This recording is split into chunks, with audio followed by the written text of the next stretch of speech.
it is 8 o'clock in the old AM. Went over here to the, went into the Walmart, like I said. Picked me up some more zippered vacuum bags. Picked up some shoelaces for my boots here. I got some spot and stain remover.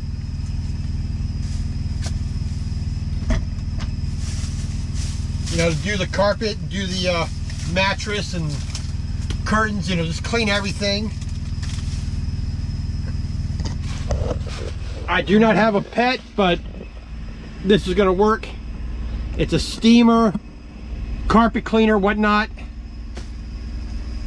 It'll do the mattress, it'll do the curtains here, it'll do the seats, it'll do all the surfaces up here, the soft touch surface here, the back wall, whatnot.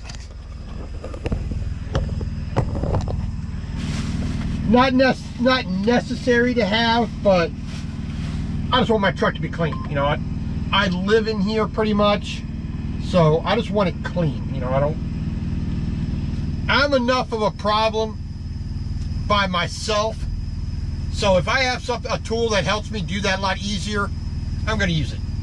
Yeah, this is 80 bucks, but you know, it's not a waste of money to me. It's a benefit to me to have that. So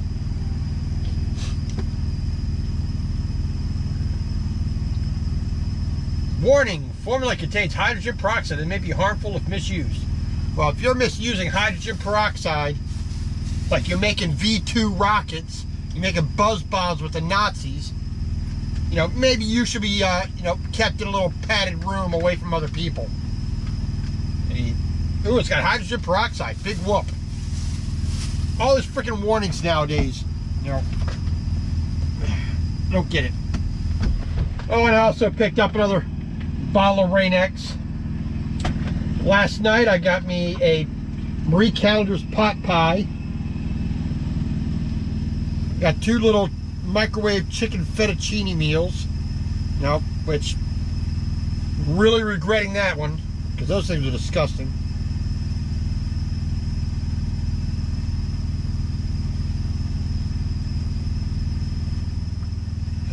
Make sure you get the left one and the right one in the correct shoe. Because you'll want to put a right side shoelace into a left side shoe. You know what that does to you? That causes you to be getting lost all the time because you never know where you're walking. Because the shoes and the shoestrings are mismatched.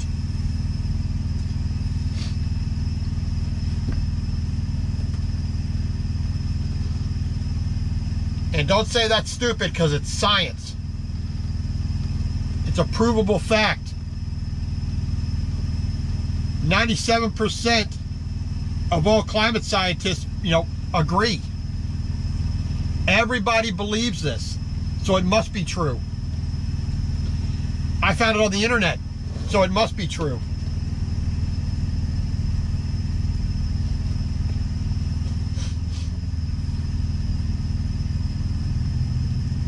You know, like I keep saying, you know, being OTR in a truck is basically the same as living in a house or an apartment. You still have all those same stupid things to do. The only difference is you're doing it in a 7x7 cube. You know, it's just happening in a 7-foot cube. Then you got to take out your bed, your cabinetry, you know, all that other stuff, you know, pretty much the same, you know. So now it's after 8 o'clock Eastern time, 7 o'clock Central.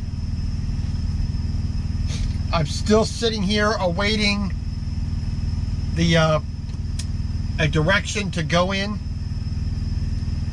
The nearest, you know, Pilot, Love's, TA Petro is an hour away. and all the other little places that said they're truck stops. Not exactly, you know. I might be able to get fuel there, but there's no place to park. And even more so, there's no place to park overnight. That's why I came to this Walmart, because it's less than 1.5 miles away from where I delivered yesterday.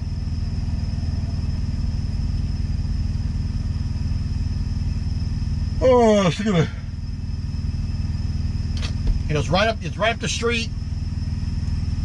Walmart typically always has plenty of space, which they could allow trucks to park, but they often do stupid things like putting little islands everywhere, making the turning radius too small, and just not letting us park in the back or whatnot.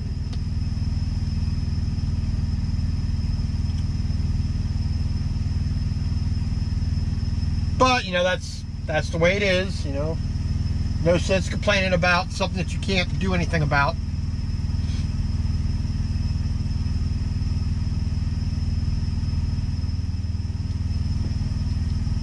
Like I said, I've been in the truck. What, today's the day of the 5th? What is today? Today is November 6th, okay? So I've been at Valley for 3 months.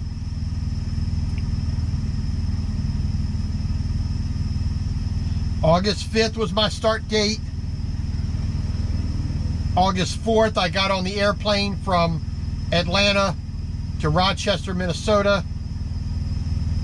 Then, little shuttle down to the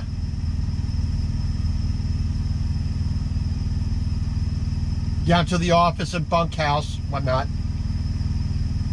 Started my orientation that Monday on the 5th.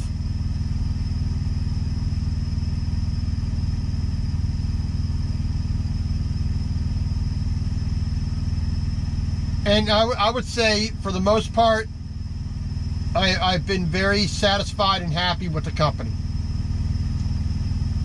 Yeah, they still have the same failings as any company will have.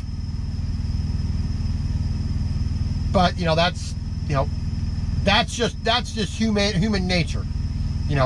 Well, we don't think this should be that way, and we should do it this way, and blah blah blah blah. It's not. I'm not holding them out to a higher standard or a lower standard than any other company. I mean, Valley Transportation has been in business for over 30 years now. They have their processes, which seem to have worked thus far. So, crying and complaining about the way they do it,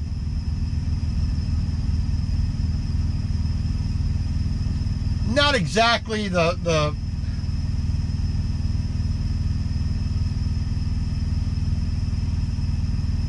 exactly for me to be coming along and saying, you should be doing it this way and this way and this way. Do I think there are things that could run more efficiently? Yes, I do. I mean, I have my opinions. I have my experience of working for, over 30 years, of driving a truck, driving vehicles, being an office manager, being an employee, works. I have my opinions and my viewpoints and my thoughts on how business should run. But, like I said, so far Valley's been a good company to me. I'm happy with my choice. I'm happy that I'm doing the type of job that I want to do. I want to do heavy haul, and I'm given that opportunity here. That's the type of trucking I've wanted to do from day one of deciding to be a truck driver. I wanted to do heavy haul. Now, granted, I'm not into the big stuff yet. I'm at the learning stage of heavy haul, which is, I got no problem with that. I mean, that's the way I've been approaching trucking, period. I deliberately started with a company that was dry van, a company that did local delivery, did OTR, that did a little bit of everything. They did a little bit of reefer, they did a little bit of food delivery, carpet and furniture delivery to Walmart, to furniture stores, carpet places, Lowe's, Home Depot. I've moved trash, I've moved truck parts, corn chips, beer, carpet, furniture, flooring, paper, plastic beads, all kinds of stuff. But I learned how to be in a truck. I learned how to handle the bills of lading, handle, DOT inspections, handle weigh stations, handle shippers and receivers, and, all that jazz. I have never had a driver trainer. I was never riding in a truck with somebody teaching me that stuff. It's not necessary. If you can't learn that by doing, my opinion is you shouldn't be in a truck. It's not that hard. It really isn't that difficult to learn. But that's my opinion. So like I said, there are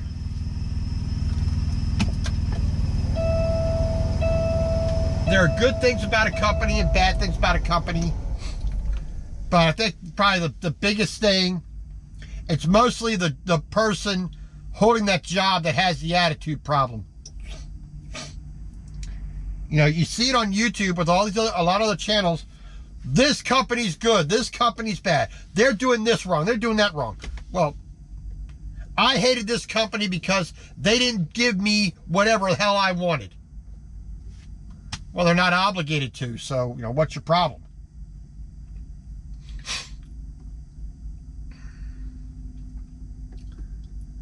But, like I said, for the most part, it's been, I've had good experience at all three companies so far. Watkins Shepherd, Melton, and now Valley.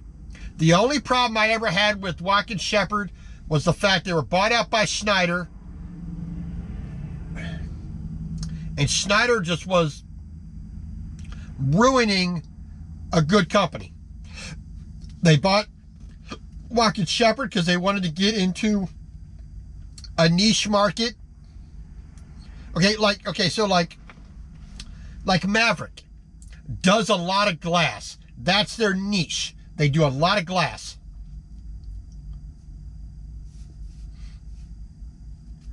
Other companies, they do a lot with with reefers and food service. That's their niche. That's where they do their thing. Melton did a little bit, started with a little bit of glass, but then moved to do basic, your standard 53-foot flatbed, step deck, legal loads. That's their niche. They can do some oversized stuff, a little bit, big tires and, things like that. But, for the most part, Melton is going to do legal size loads. One little about 13 months experience, and they would accept me, and they did, and I feel I had a good experience there at Melton. And now Valley brought me on, said, yes, we like your experience. You have a good reports with your driving and with, from the other companies.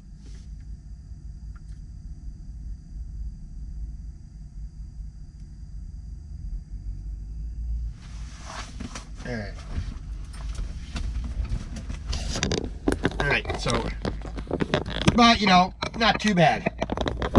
Let's see if this guy can get himself out of here. I mean, that's a pretty tight turn that he's trying to go down. Maybe he's got enough room to spin around there, maybe.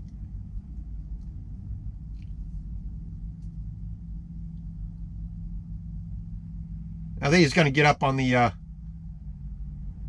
grass there.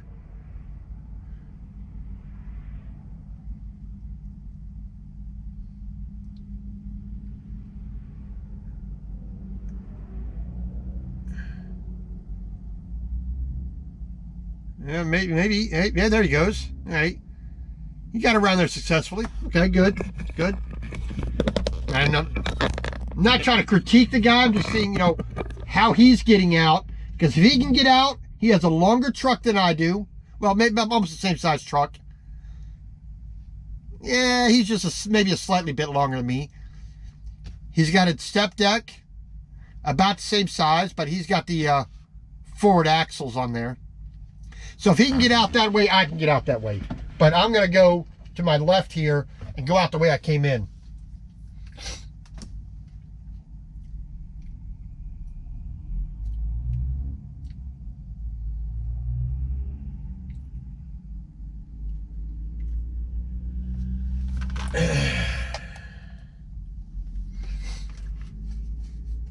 But, you know, other than that, you know, like I said, these companies,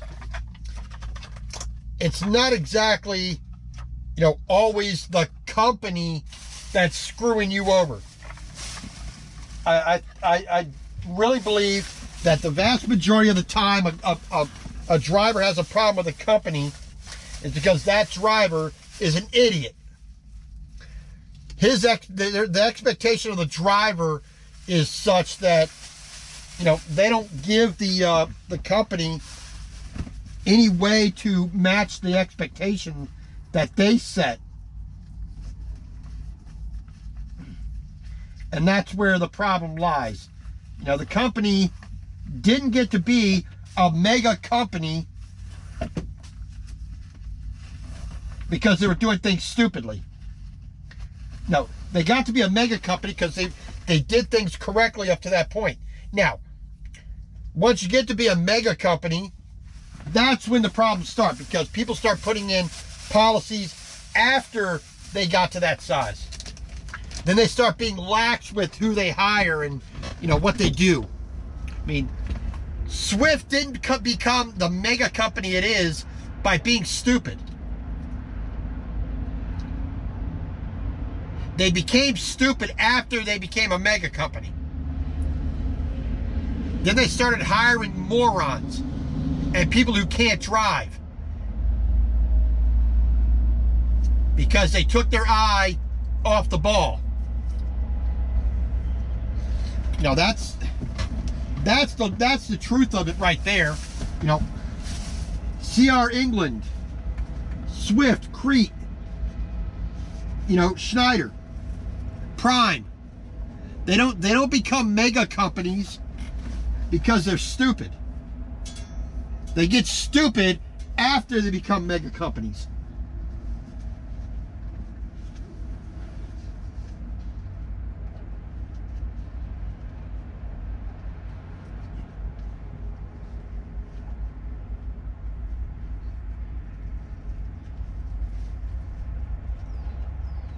You know, that when you start thinking that you can just hire any Joe Schmo off the road, off the side of the highway, and make them a truck driver, you know, that's where they start failing.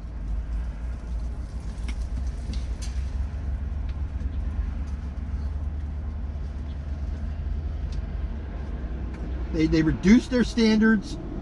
They started doing things differently because they are now a mega company.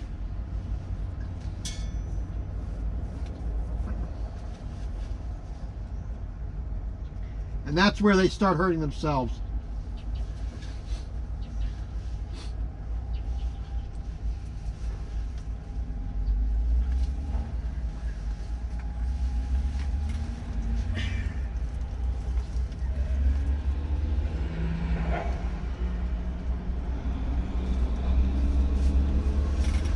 But if you look at my career in trucking so far, it's basically smaller company. You know, Watkins Shepherd had about 1,800 trucks. Melton had about 1,500 trucks. And now here at Valley, they have only like 250 trucks. You know, around that number.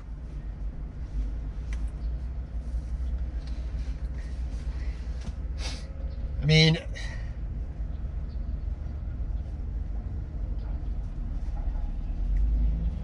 it's just the way I see things, you know. Oh, all right, so it is 8:30 in the morning. I'm going to send my driver manager a quick note saying, is there a particular direction you want me to start heading in? And we will go from there.